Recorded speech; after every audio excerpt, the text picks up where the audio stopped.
안녕하세요. 바람투자 커뮤니티 주식분야 양성소 멘토를 맡고 있는 이빨톡톡입니다. 오늘은 이제 헬스케어 산업 쪽을 좀 이제 분석을 해보려고 그래요. 이쪽은 지금 보면은 저는 이제 담아갈 때가 왔다고 보고 있는데, 이 이야기는 지금 하는 게 아니고 한 달 전, 거의 뭐 2달 전부터 이야기를 했던 것 같아요. 이제 헬릭 스미스가 뭐 임상 실패니 어쩌냐 하면서 발표가 나오고 나서 폭락을 했을 때, 그때부터 요런 이야기를 했었죠. 한 달 전부터 이야기를 했던 것 같은데, 이 비중을 채워가야 할 때인데 저는 의료 장비 기기 쪽을 중점적으로 보고 있다라는 이야기를 했었습니다. 바이오 같은 경우는 이거는 가치를 측정한다는 게 사실상 불가능해요. 그렇기 때문에 이게 성공 1상부터 예를 들어서 임상 3상까지 성공해서 시판을 하는데 확률이 9% 정도 됩니다. 그러면 우리가 생각을 해봤을 때 이거를 뭐 10종목 갖고 가서 1개, 2개가 성공을 하는 거예요. 이렇게 생각을 해야 된다고요. 그러면 비중을 굉장히 나눠서 보유를 해야 되겠죠. 그리고 실패한다 그래서 만약에 회사가 없어진다 그래도 당연한 결과라고 생각을 해야 된다는 거예요. 그러니까 임상 실패가 뭔가 큰 뭐가 사기고 뭐고 이런 게 아니고 당연한 거라고 우리는 이해를 해야 됩니다. 그러니까 그만큼 리스크가 있는 섹터군이라고 생각을 해야 되고, 그렇지만 돈이 들어가야지 임상도 진행을 하고 약을 개발을 하고 이런 것들을 할 수가 있기 때문에 사실 뭐 골고루 해서 투자 자금이 육성이 되고 이런 것들은 좋은 것 같아요. 이런 부분들은. 다만 너무 흥분을 하게 되면 기대감이 과했을 때 잘못해서 기대감이 뭐 예를 들어서 악재로 바뀐다거나 아니면 기대감이 해소되는 과정이 왔을 때는 하락폭이 굉장히 크게 올 수 있다라는 거를 생각을 하고 접근을 해야 된다는 거죠. 그래서 다른 섹터에서 뭐 70%, 90% 이런 손실은 거의 잘 안 나오는데, 이제 바이오 섹터는 그런 손실 구간들이 당연한 구간들이라고 생각을 하시면 될 것 같아요. 그러니까 뭐 그냥 심심하면 나오는 손실 구간, 손실 폭이다 라고 생각을 해야 된다는 거죠. 그럼 단기적으로 접근을 할 거냐? 그것도 또 저는 더 아닌 것 같아요. 그러니까 바이오 같은 경우는 이건 밸류 체크를 하기가 어렵기 때문에 비중을 절대 무겁게 들어가면 안 된다라고 생각을 하고 있고요. 그리고 내 자산 포트폴리오에서 일부씩을 섞어가는 것들은 공부도 굉장히 많이 해야 되겠고, 또 약간은 테마성으로 접근한다라는 관점으로 접근해야 된다는 생각입니다. 그리고 이제 의료기기라든가 의료 장비 같은 경우는, 자, 바이오가 이제 많이 내려오고 뭐하고 할 때, 바이오가 시장을 끌었을 때 2017년도에, 그리고 나서 이제 무너지기 시작할 때 같이 빠졌어요. 같이 빠졌는데 이건 이제 밸류 체크가 가능합니다. 그러니까 의료기기, 의료장비 쪽들은 좀 내가 만족스러운 구간에 있다라고 생각하는 기업들은, 예를 들어 성장이라는 게 부침이 잘 없어요. 그냥 이렇게 쭉 갑니다. 사이클 산업 같은 경우는 성장을 할 때 이런 식으로 움직여요. 이런 식으로 움직이는데, 이 의료기기 장비 같은 경우는 성장을 요렇게 합니다. 그러니까 가치도, 자, 사이클 산업의 같은 경우는 가치가 이런 식으로 움직이는데, 의료기기, 의료장비는 성장을 이런 식으로 해요. 그냥 사이클이 없이 움직여요. 근데 주가는 이렇게 움직였다가 요 위에서만 놀죠, 거의.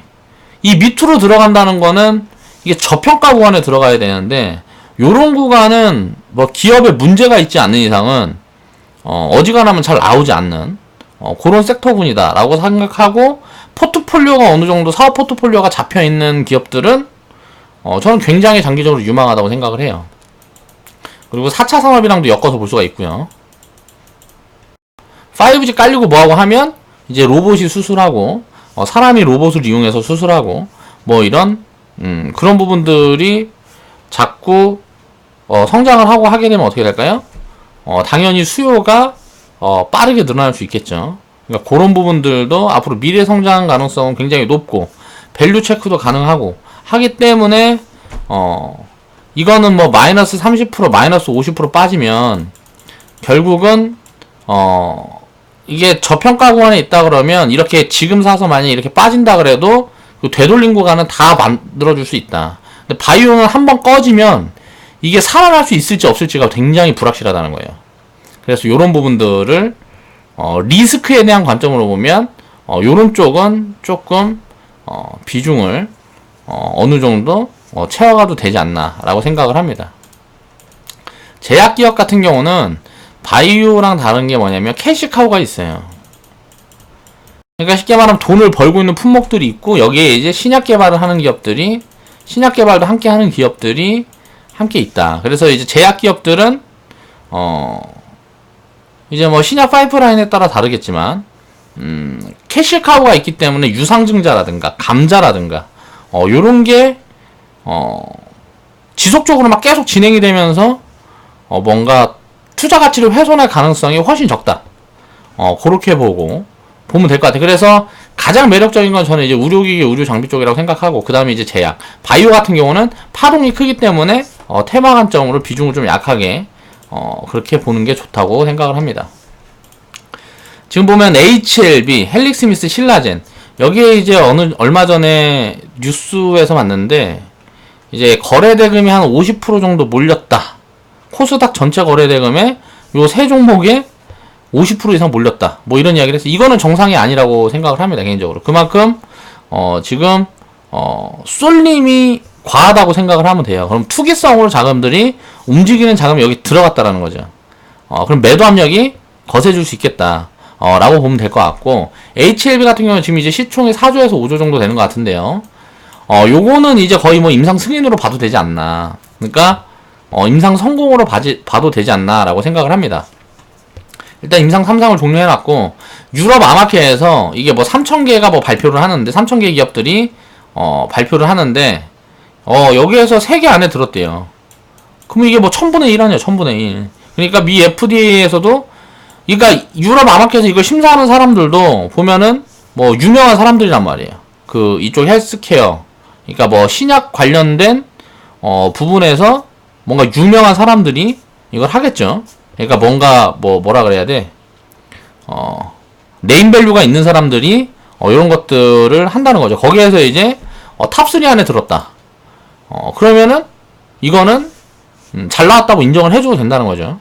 그럼 미 FDA에서 이제 승인이 날 가능성이 높은데, 이 FDA에서 만약에 사실 뭐 이게 승인이 나지 않는다 그래도 결국은 승인이 날 거라고 생각을 해도 되는 것 같아요. 그러니까 효능은 어느 정도 인정을 지금 받은 것 같아요. 그래서 그런 부분들을 본다 그러면 여러 가지 뭐 저도 이제 내용이라든가 이런 것들을 이제 살펴봤는데, 이제 장기 투자가 가능한 구간에 들어가 있는 게 아니냐, HLB 같은 경우는. 그렇게 봤을 때 저는 이제 지금은 사고 싶지 않고 한 5만원 미만 구간까지 만약에 내려와 준다거나 아니면 5만원 위에서 논다 그러면 요거는 밸류 체크가 가능할 때 좀 이제 쳐다볼 것 같아요. 그래서 지금 구간에는 뭐 이 FDA가 예를 들어 승인해서 이게 만약에 신약 허가가 난다 그래도 지금 밸류는 조금 애매하다는 거죠. 이게 뭐 매출이라든가 이익이 얼마나 잡힐지 뭐 요런 것들을 모르기 때문에 지금은 이제 이거는 그러니까 가치 판단을 해봐야 되는 구간에 와 있다. 다만 망하지는 않을 그런 구간에 들어와 있는 게 아니냐라고 HLB는 보면 될 것 같고요. 헬릭스미스 같은 경우는 지금 시총이 이제 2조 정도 되는 것 같은데, 오늘 보니까 조금 하락폭이 있던데, 이게 보면 뭐 약이 섞여서 임상 데이터를 활용할 수가 없는 구간에 돼 있어요. 그래서 뭐 500명인가? 이 임상 데이터가 지금 뭐 필요 없는 구간에 와 있다. 근데 지금 이제 약이 혼용된 사람들 빼고 100명을 보니까 여기에서는 이제 좋은 데이터가 확인이 됐단 말이에요. 그러면 기술 수출을 한다 그러면 이게 이제 임상이 완전 실패한 게 아니기 때문에, 그러니까 회사에서 잘못을 해서 그런 부분이 있었던 거기 때문에 기술 수출을 한다 그러면 받아줄 때가 많을 거라는 거예요, 이런 약들은. 근데 이제 뭐가 문제냐면, 그러니까 약이 뭐 신약을 지금 개발하고 있는 거에 문제가 생겼다고는 생각을 하지 않아요. 그러니까 뭐 당장은 이제 문제가 생겼지만 장기적인 관점으로 보면, 그럼 임상을 만약에 또 진행을 한다 그러면 최소 이제 6개월에서 1년, 그리고 길게는 2, 3년을 봐야 될 건데, 이게 임상을 이렇게 진행을 해서 신약 허가를 받아서 자체적으로 판매를 하고 뭐 하려고 그러면 시간이 필요하겠죠. 근데 이 시간에 뭐가 들어가요? 돈이 들어간단 말이에요. 그럼 이 돈을 뭐 유상증자를 하든지 어디서 투자를 받든지 뭐 하든가 해야 될 거 아니에요. 그런 부분들이 좀 리스크하다고 생각을 해요. 그러니까 지금 당장 볼 필요는 없는 것 같아요.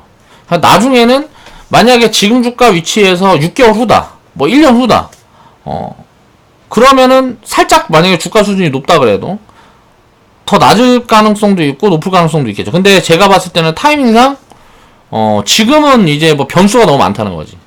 감자라든가 유상증자가 있을 수도 있고, 임상을 만약에 재진행을 할 거냐 기술 수출할 거냐. 근데 이게 여기에서 볼 게 기술 수출을 만약에 한다. 기술 수출을 한다 그러면 저는 시총 2조가 싼지 모르겠어요. 그러니까 이게 만약에 임상을 해서 신약을 허가가 나온다 그러면 이 파이프라인의 가치가 이쪽 시장이 굉장히 좀 크더라고요. 그런데 이걸 만약에 기술 수출을 해서 뭐 얼마든지 뭐 1조든지 2조든지 뭐 기술 수출을 하면 이거는 뭐 이익이 잡혔다가 끝나는 거잖아요. 막 약을 팔기 시작했을 때 그 뭐라 그래야 돼?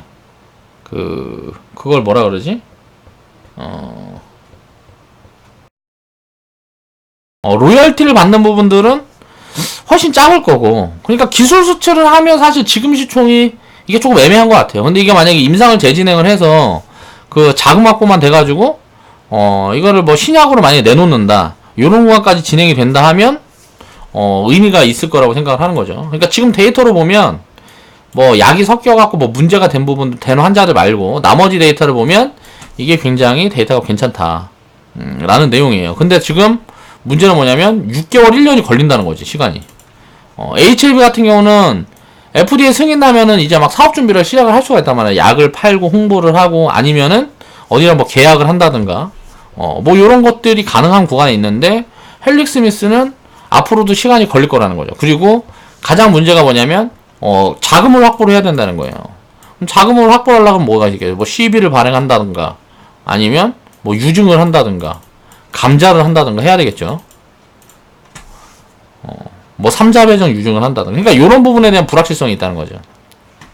그래서 헬릭스미스 같은 경우는 이게 지금 뭐 1조든 2조든 이게 문제가 아니고, 지금 당장은 시총이 지금보다 훨씬 낮다 그래도 저는 조금 기다려야 되는 것 같아요. 요거는 그렇게 기다려야 되는 것 같고, 신라젠 같은 경우가 가장 안 좋은 것 같습니다. 그러니까 지금 시총이 내가 그때 밸류 봤을 때 이제 한 9천억 정도 되는 것 같은데, 임상 3상을 실패를 했습니다. 이건 무용성 평가도 통과를 못했으니까요. 그리고 이제 다른 쪽 파이프라인으로 이제 지금 임상을 진행을 하고 있는 거죠. 그럼 이제 추가 자금 확보는 어떻게 할 거냐 이거예요. 이게 굉장히 불확실하다는 거죠. 그리고 뭐 블랙록에서 5% 지분 투자, 요런 부분들도 굉장히 이슈성으로 많이 공매도 세력이라든가 뭐 작전 세력들이 많이 사용하는 요런 내용들입니다. 그러니까 이게 어떤 방식으로 진행이 되고 이게 진행이 된다 그래도 확실하게 뭐가 보여지는 것들이 없기 때문에 이게 모르겠어요. 블랙록이 진짜 5% 지분을 확보를 한 건지 뭐 이것도 잘 모르겠는데 공시해 보니까 안 나와 있는 것 같아요. 한번 볼까요? 신라젠 블랙록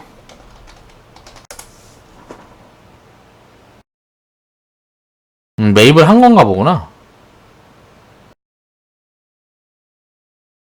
블랙록이 지분을 늘렸나 보네. 그러니까 요런 부분들은 또 이제 긍정적으로 볼 수가 있겠네요. 근데 이것도 시간이 걸린다. 애매하다. 그러니까 헬릭스미스하고 신라젠은 애매하다. 지금 구간에서. 그리고 물려있는 사람들이 너무 많을 거기 때문에 주가가 막 이렇게 강하게 움직이도 굉장히 어렵다. 뭐 임상 뭐 진행 상황이 아니고 뭔가 대단한 호재 요인이 있어야 될 것 같은데, 그런 부분들을 판단을 하기가 굉장히 어렵다. HLB는 이제 망하지 않을 정도의 구조를 만들어 가는 부분들이 아니냐. 다만 이게 비싼지 싼지를 모르겠다. 그러니까 결론을 지으면 뭐냐면 모르겠어요. 그러니까 헬릭스미스고 신라젠이고 HLB고 모르겠습니다. 다만 HLB는 좀 이제 주가가 많이 빠져주고 뭐 5만원 미만 구간대 나오면 저 같은 경우는 유가에 내려온다 그러면 사보고 싶어요. 근데 이 위에서는 계속 기다리는 포지션을 취할 것 같고, 헬릭스미스나 신라젠 같은 경우는 시간을 좀 두고 볼 것 같습니다. 만약에 이 저점 구간을 깨는 구간들이 나오고 악재 요인이 나온다 그러면 그 구간에서는 이제 편입을 해봐도 될 것 같아요. 이제 여 밑에 구간에서는 이게 뭐 30%가 더 빠지든지 50%가 더 빠지든지 그게 별 의미가 없는 것 같아요. 그러니까 이 데이터가 좋은 게 있기 때문에. 신라젠 같은 경우는 블랙록에서 투자를 했는데 요게 뭐 어떤 건지를 모르겠습니다. 어떤 부분 때문에 투자를 했는지를 모르겠고, 아무튼간 여기에 대한 이제 유효성 입증이 실패를 했기 때문에 임상 과정이 굉장히 길게 진행이 될 거다. 신라젠 같은 경우는 그래서 헬릭스미스하고 신라젠은 모르겠는데 HLB 같은 경우는 일단은 뭐 망하지 않을 수 있는 그런 구간까지 들어온 게 아니냐, 신약 기업들 중에는 그렇게 보고 있습니다. 그러니까 이 대응 방법을 물어보면 모르겠습니다. 진짜 모르겠어요. 어떻게 설명을 못하겠어요. 바이오 섹터가 이렇게 모르겠어서 정말 어려운 거예요. 그러니까 티슈진 같은 경우는 제가 이제 회원분들이랑 처음에 샀었던 이제 티슈진 같은 경우는 굉장히 저는 이거 좋게 생각을 했어요. 여러 가지 이제 분석을 했던 부분들이. 그러니까 이게 밸류가 어느 정도 이렇게 추정을 이렇게 잡아가면 되겠다라는 부분들이 있었는데 추정으로도 밸류가 잡히진 않는다는 거예요. 헬릭스미스하고 신라젠, 무슨 HLB 이거는 이런 기업들은 추정으로도 이게 어떻게 밸류를 잡아가야 될지 모르겠어요. 가치 판단을 어떻게 하고 어느 구간에 내가 매력적인 구간이고 요걸 모르겠다는 거예요. 그러니까 바이오 기업들은 모르겠어. 그냥 테마적인 관점으로 저는 지금 시총 2천억에서 5천억 구간대 지금 테마 관점으로 2천억에서 5천억 구간대에 있는 기업들 중에서 보고 있고요. 또 바이오 기업이지만 내가 어느 정도 나름대로 밸류를 체크할 수 있는 그런 기업들을 위주로 일부 담아보려고 보고 있습니다. 그러니까 요 세 기업들은 그냥 기대감이라든가 무슨 허황된 지금 아무것도 어떤 근거가 없는 뭐 보여지는 게 없는 그런 기업들인 것 같아요. 제 생각은 일단 그렇고, 나는 왜 의료기기, 의료장비 기업들을 좋게 보는가. 퍼가 지금 한 10배, 20배 구간에 와 있는 기업들이 굉장히 많습니다. 그러니까 막 성장률은 뭐 평균 뭐 15%, 20% 이렇게 나오는데 이게 뭐 변곡이 없다는 거죠. 거의 뭐 사이클 산업은 성장률 이렇게 나오면 죽어버리거든요. 막 마이너스로 들어가고 그래요. 근데 의료기기, 의료장비 위쪽은 성장률이 많이 줄어든다 그래도 막 10%까지 줄었다가 다시 늘어나고 그런단 말이에요.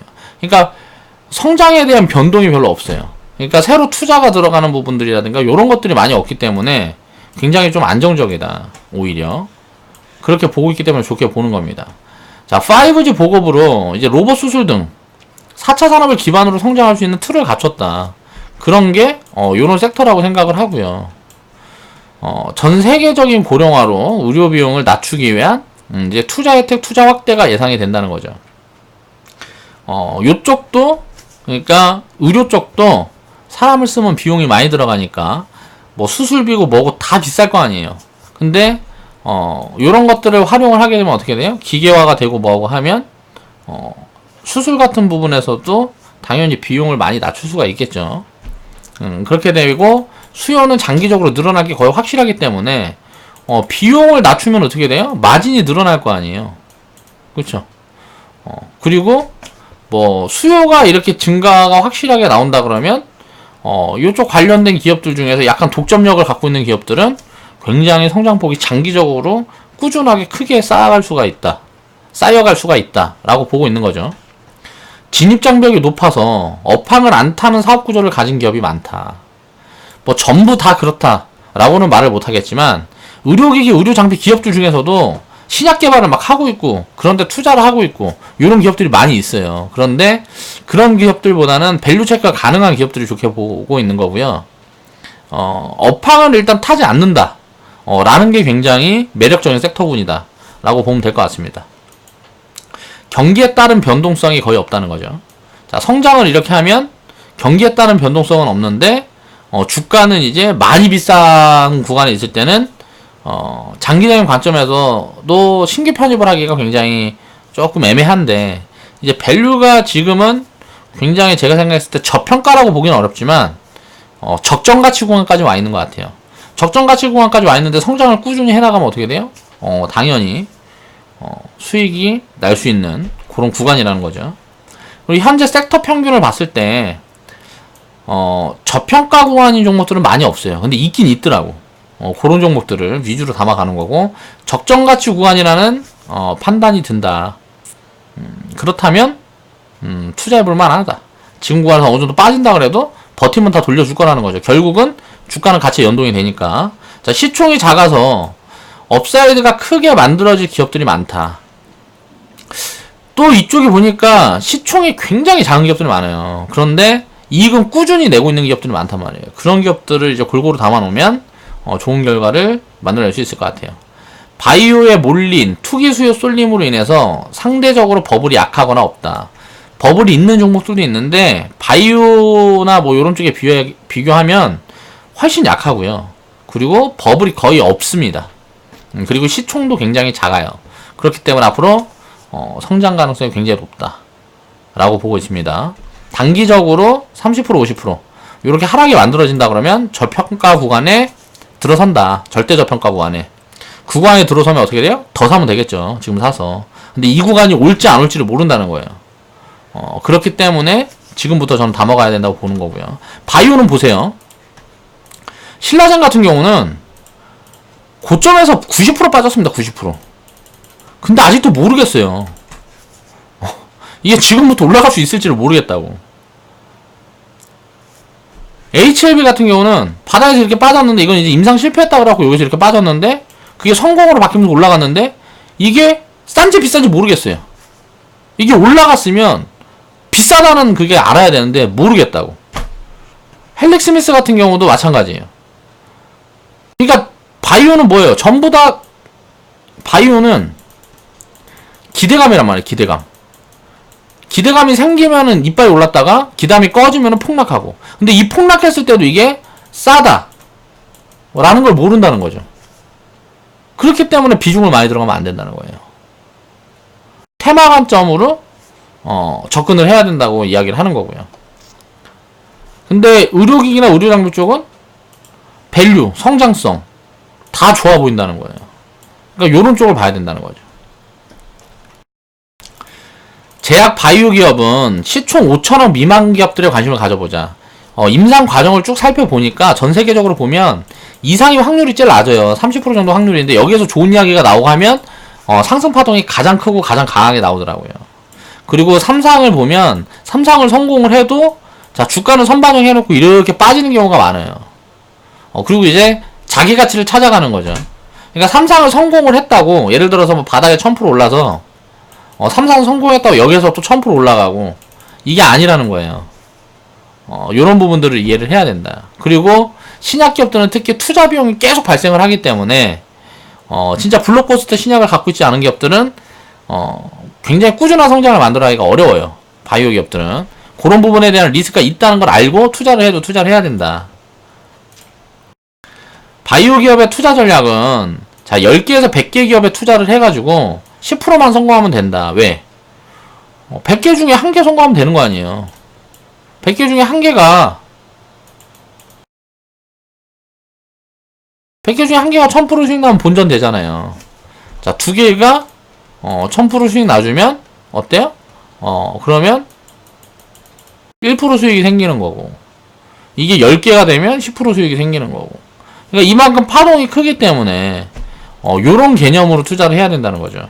근데 이게 뭐 이제 1000% 나오는 게 아니고 나중에 이제 미래 시간을 놓고 보면 막 100배씩 성장할 수 있는 기업들도 나올 수 있으니까 일상부터 임상 성공 확률이 9%밖에 안 된다. 그러니까 바이오 기업은 이거는 굉장히 보수적으로 접근을 해야 된다라는 게 제가 가진 스탠스입니다. 임상 이상 기업들이 임상 중에 유효 데이터만 이제 발표가 되면 보니까 가장 많이 올랐더라고요. 그러면 지금 뭐예요? 지금 임상 2상 3상 들어가기 전 단계에 있는 파이프라인을 많이 갖고 있는 기업들이 좀 있더라고요. 신규 상장한 기업들 중에 보니까 그런 기업들은 지금 보니까 시총이 보통 한 2천억에 5천억 정도 돼요. 근데 ABL 바이오인가 뭐 걔만 보니까 걔는 파이프라인이 한 20개 정도 되는데 걔는 시총이 한 9천억 정도 되더라고요. 20개 중에 9% 성공하면 2개는 성공할 거 아니야. 그러니까 이런 밸류들을 받을 수가 있겠죠. 근데 여기에 그동안 임상이 들어가는 동안 투자가 들어가고 미래가 얼마나 환산을 할 수 있고 요런 게 계산하기가 굉장히 어려운 거죠. 자, 임상 성공 확률을 정리를 해보면 임상 1상은 보통 보면 63% 정도 성공한다 그럽니다. 그리고 2상은 30% 정도.